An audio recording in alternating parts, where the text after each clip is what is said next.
한번 인사하겠습니다. 사랑합니다. 존경합니다. 예, 오늘 말씀은 내 아버지와 어머니를 공경하라는 제목으로 말씀을 전합니다. 오늘은 어버이 주일입니다. 우리는 지난 주일에 어린이 주일을 맞이해서 에베소서 6장 4절 말씀을 가지고 너희 자녀를 노엽게 하지 말고 주의 교훈과 훈계로 양육하라, 이 말씀을 보았습니다. 이것은 아이들을 존중하고 인정하라는 거예요. 그래서 4절에 보면 오직 주의 교훈과 훈계로 양육하라 말씀하고 있는 것입니다. 그런데 오늘 말씀에 보면 자녀들에 대한 말씀보다 먼저 앞서서 부모에 대한 말씀을 하고 있는 거예요. 1절에 자녀들아 주 안에서 너희 부모에게 순종하라, 이것이 옳으니라 그랬습니다. 우리는 대개 자녀들이 먼저인데 어제 말씀을 읽다 보니까 에베소서 6장 1절에서 4절 말씀 속에서는 먼저 부모를 순종하라 이렇게 말씀하고 있는 거예요. 자녀들아 주 안에서 너희 부모에게 순종하라, 이것이 옳으니라 그랬어요. 이것은 무엇을 말합니까? 부모를 공경하라는 것입니다. 다시 말해서 너희 의무를 다하라는 것입니다. 왜 그렇습니까? 그것은 하나님께서는 이미 너희에게 주신 복이 많다는 거예요.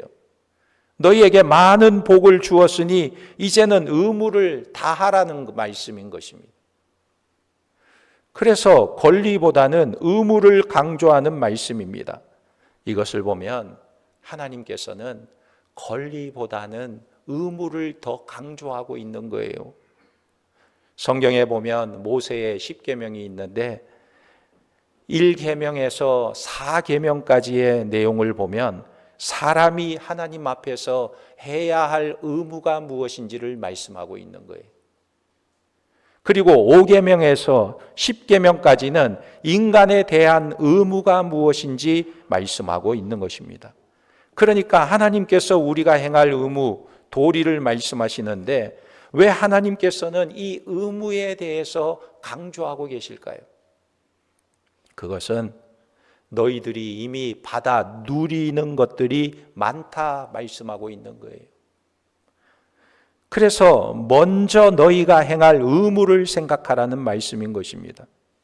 오늘 말씀 1절에 그래서 자녀들아 주 안에서 너희 부모에게 순종하라, 이것이 옳으니라 말씀하고 있는 거예요. 이것은 10계명 중에 5계명에 해당되는 말씀입니다. 5계명이 무엇입니까? 내 부모를 공경하라 하는 말씀이에요.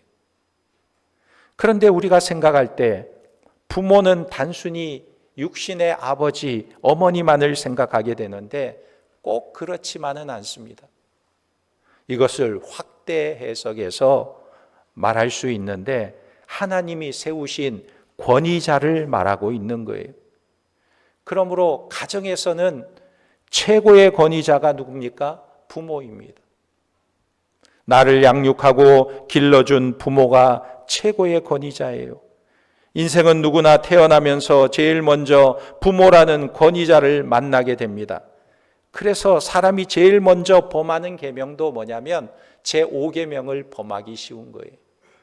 왜냐하면 나이가 아주 어린 영유아들은 다른 계명들은 범할 기회가 없는 거예요.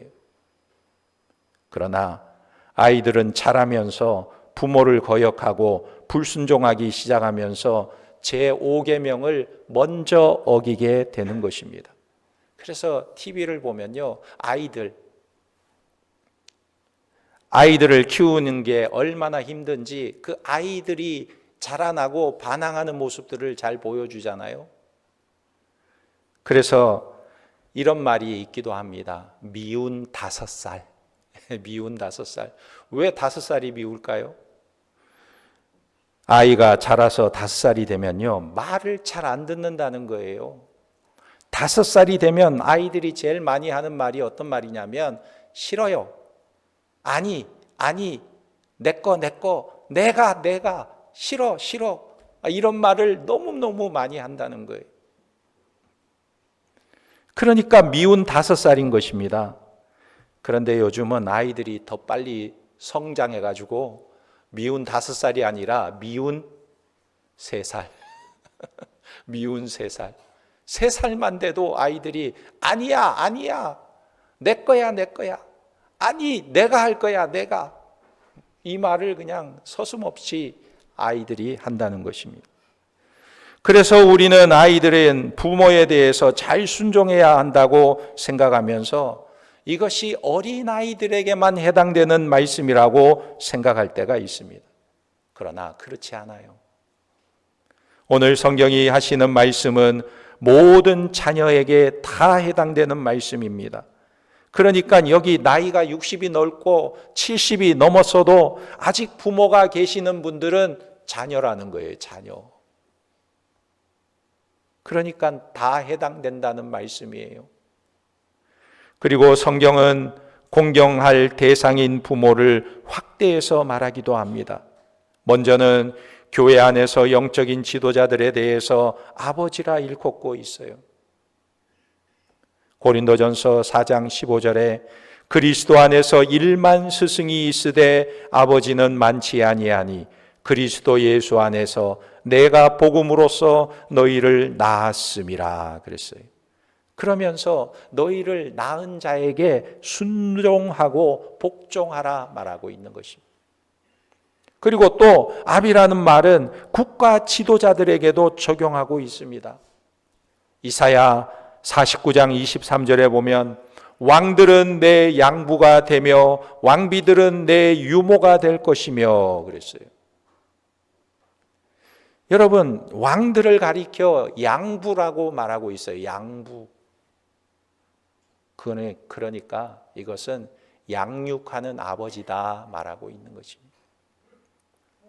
그러므로 국가 지도자도 역시 아비라는 거예요. 그래서 로마서 13장 1절에 보면 각 사람은 위에 있는 권세들에게 복종하라. 권세는 하나님으로부터 나지 않음이 없나니 모든 권세는 다 하나님께서 정하신 바라 말씀하고 있는 것입니다. 그러므로 이 5계명은 가정에서는 부모님의 권위를 존중하고 교회에서 영적인 지도자를 존중하고 사회와 국가에서는 지도자들을 존중하라는 의미로 확장되고 있는 것입니다. 그러므로 우리는 이 말씀을 잘 새기고 순종해야 하는 거예요. 그런데 오늘날 이 시대를 보면 이런 의무를 생각하기보다는 자기의 권리와 인권을 더 강조하고 주장하는 시대예요. 그렇다 보니까 사회 곳곳에서 문제가 많이 일어나고 있습니다. 가정에서도 자식이 인권을 앞세우면서 부모에게 대들고 반항하는 일들이 일어나요.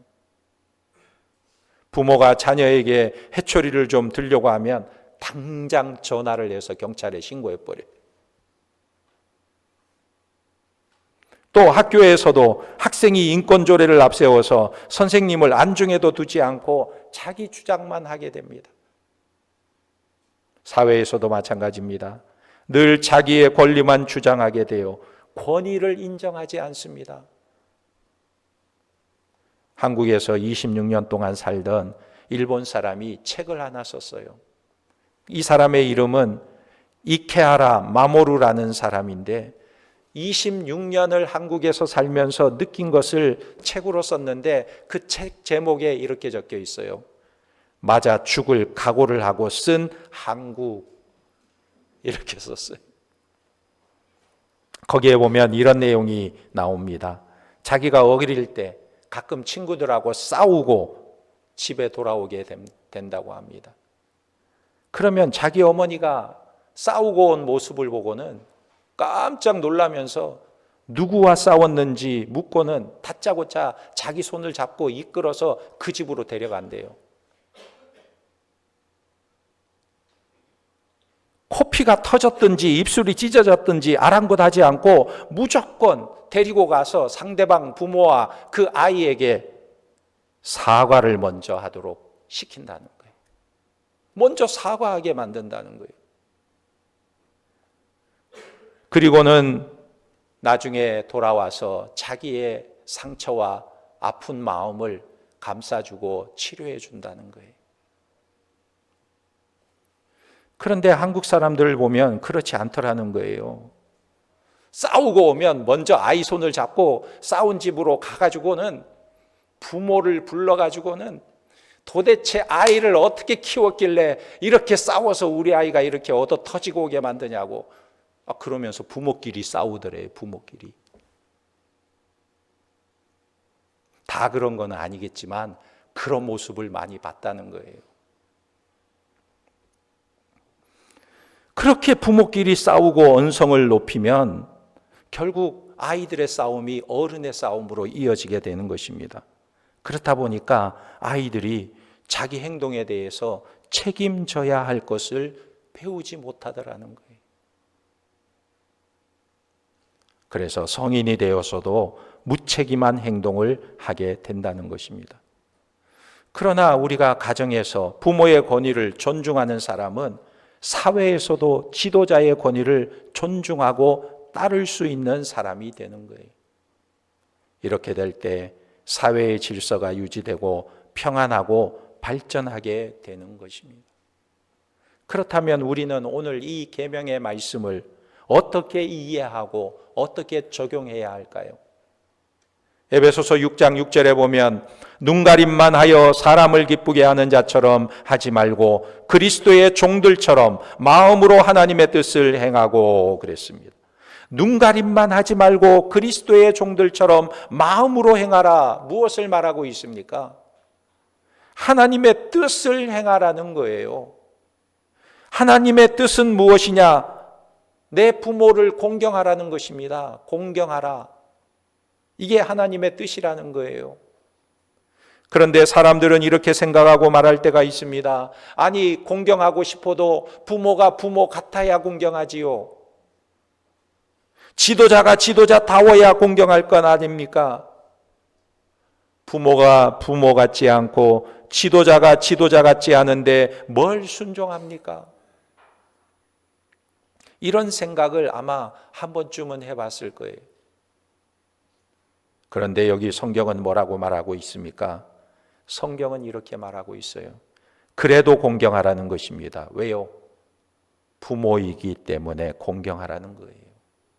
성경이 말하는 것은 부모가 부모로서 인격을 잘 갖추고 부모로서 훌륭한 면이 많아서 공경하라는 것이 아니라 부모이니까 공경하라는 거예요. 너를 낳아준 부모이니까 공경하라는 거예요. 다시 말해서 성경은 제대로 된 부모만 공경하라 이렇게 말하지 않습니다. 너의 부모니까 공경하라 말씀하고 있는 거예요. 여기에는 어떤 조건도 있지 않습니다. 아버지가 아버지 노릇을 잘할 때만 공경하라 또는 똑똑하고 훌륭한 부모만 공경하라 이런 말이 없고 너의 부모니까 공경하라 말하고 있는 거예요. 어떤 아주머니가 자기 아이에게 책을 사다 주려고 서점에 갔는데 아이가 부탁한 책 이름이 생각이 안 나요.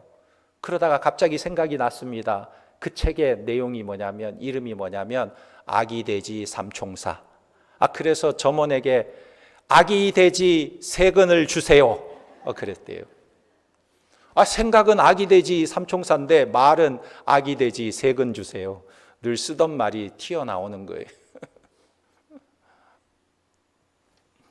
우리가 나이를 먹으면 그렇잖아요. 기억력도 사라지고 머릿속에는 정확한 생각을 하고 있는데 말은 딴 말이 나와요. 그렇지만 아무리 그래도 부모는 부모라는 거예요. 공경해야 한다는 것입니다. 오늘 에베소서도 마찬가지입니다. 이 본문에 기록된 시기를 보면 언제입니까? 지금 로마 제국이 세계를 지배하고 있던 때예요.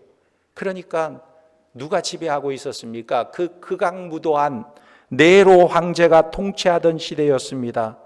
그런데도 성경은 무엇을 기록하고 있습니까? 그래도 그리스도인들은 네로와 같은 미치광이가 나라를 다스리고 통치할 때에도 지도자에게 그 권위에 순종하라고 명령하고 있다는 거예요. 그러므로 오늘 말씀은 하나님이 세우신 권위에도 순종하라는 것입니다. 오늘 말씀에 요구하는 구체적인 내용이 무엇입니까? 부모님을 공경할 때 어떻게 공경해야 할지를 곰곰이 생각해 보라는 것입니다. 육신의 부모님을 공경할 때 어떻게 해야 할까? 한번 따라서 해봅시다. 첫째로 감사합시다. 감사합시다. 부모님께 감사해야 되는 거예요. 우리는 부모님이 우리를 위해 얼마나 수고를 했는지 알고 있습니까? 낳을 때 고통이 얼마나 컸으면 이런 말이 있어요. 아이를 낳을 때 신었던 신발을 다시 신을 수 있을까? 이렇게 말할 정도로 그만큼 아이를 낳는 게 목숨을 거는 일이라는 거예요. 한 생명을 탄생시키는 일이 내 목숨과 맞바꿀 수 있는 일이 될 수 있다는 거예요. 태어나서 대소변을 가려주고 먹이고 입히고 공부할 수 있도록 희생하고 길러주신 분이 바로 부모님인 것입니다. 자기는 좋은 옷도 한 벌 사 입지 않으면서 자녀를 위해서는 물심양면 아낌없이 희생하는 분이 바로 부모님이라는 거예요. 수년 전에 미국의 옐로우스톤이라는 국립공원에 산불이 나서 방대한 사냐가 불에 다 타서 잿더미가 되어버렸어요. 진화가 된 후에 국립공원 관리원들이 불에 탄 산림을 순찰하면서 지팡이를 가지고 잿더미를 이렇게 들추면서 다녔어요. 그런데 잿더미를 막 들추고 있는데 3마리의 새끼 새가 아장아장 걸어 나오는 거예요. 깜짝 놀라가지고 보니까 3마리의 새끼 새가 살아가지고는 아장아장 걷는 거예요. 아니 이 정도 산불이면 새가 타서 죽었을 텐데 어떻게 살아났지 하고 살펴보니까 놀라운 것은요, 이 산불이 날 때 산불을 감지한 어미새가 자기만 높이 날아가서 딴 데로 가버리면 되는데 새끼들을 살리려고 그 나무 위에 있으면 연기 때문에 질식해서 죽으니까 이 새끼들을 다 아래로 떨어뜨려 가지고 그 연기가 적은 바닥에 그 속에다가 두고 자기가 날개로 덮어가지고 이 새끼들을 보호한 거예요. 이 어미새는 불에 타서 죽고 새끼들만, 그 어미새 품에 있던 새끼들만 살아서 아장아장 걸어 나온 것입니다. 새도 자기 새끼를 살리기 위해서 자신을 희생하는 모습을 보게 되는 거예요. 바로 이렇게 희생하는 분이 부모님이라는 것입니다. 그러므로 우리는 부모님을 감사로 공경해야 할 줄 믿습니다. 또 어떻게 공경해야 될까요? 두 번째로는 부모님의 말씀에 순종하며 공경해야 하는 것입니다. 오늘 말씀 1절에서 3절에 자녀들아 주 안에서 너희 부모에게 순종하라 이것이 옳으니라 내 아버지와 어머니를 공경하라 이것은 약속 있는 첫 계명이니 이로써 내가 잘되고 땅에서 장수하리라 그랬어요. 부모님께 순종해야 하는 이유에 대해서 1절에 뭐라고 말합니까? 그것이 옳으니라, 옳기 때문에 순종하라는 거예요. 아무리 80세가 된 아들이라도 외출할 때 100세가 넘은 어머니가 얘야 다닐 때 차 조심해라 그러면 뭐라고 해야 될까요? 아이 엄마 그런 건 내가 다 알아. 그러지 말고 예 알겠습니다. 그래야 되지요. 그래야 사고를 당하지 않는 것입니다.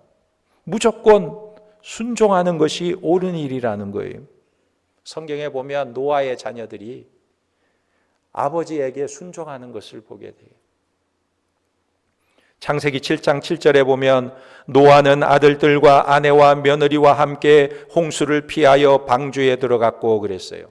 여러분 노아가 살던 시대에는 홍수가 전혀 없었습니다.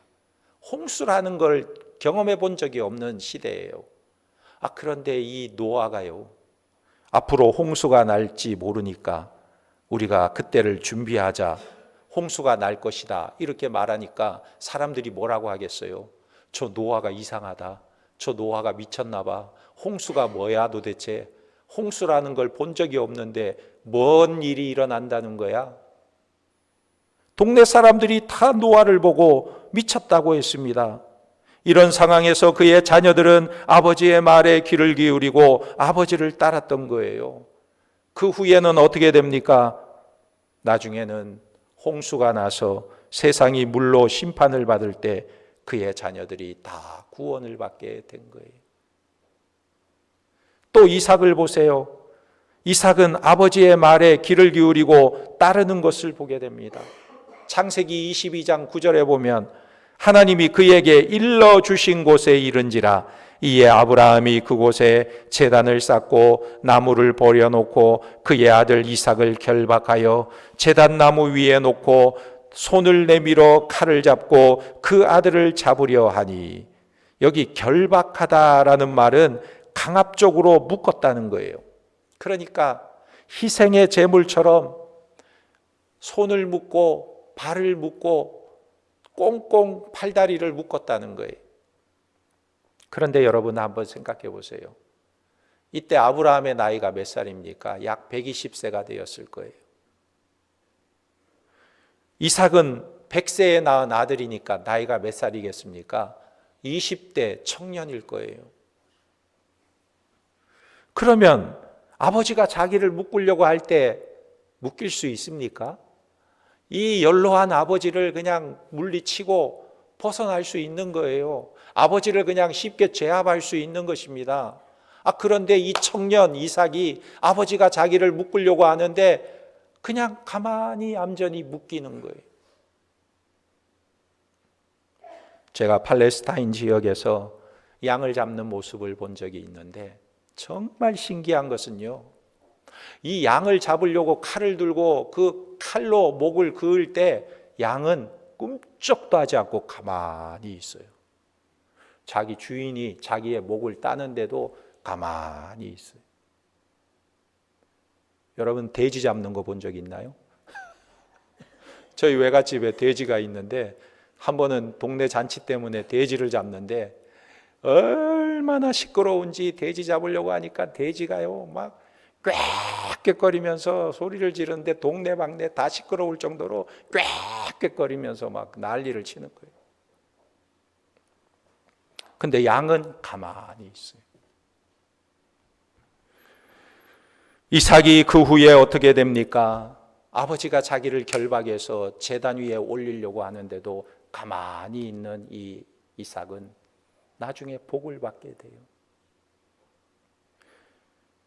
하나님께서 이삭을 통해서 이삭을 살려주시고 이삭을 대신해서 제물을 준비해 주셔가지고 이삭을 죽이는 대신 그 제물을 죽이게 하신 거예요. 그리고 이삭의 후손이 이 땅에 메시아로 오게 된 것입니다. 그래서 잠언 1장 8절에 내 아들아 내 아비의 훈계를 들으며 내 어머니의 법을 떠나지 말라. 이는 내 머리에 아름다운 관이요 내 목에 금사슬이니라 그랬습니다. 여러분 우리가 순종하기를 주님의 이름으로 축원합니다. 세 번째로 어떻게 공경해야 될까요? 노년의 부모를 잘 봉양해야 하는 것입니다. TV에서 인기몰이를 하는 가톨릭 신부가 있는데 이분이 성경 공부 프로그램을 진행하는데 거기에 연세 드신 분들이 많이 참여했어요. 그래서 이분이 이런 질문을 했다고 합니다.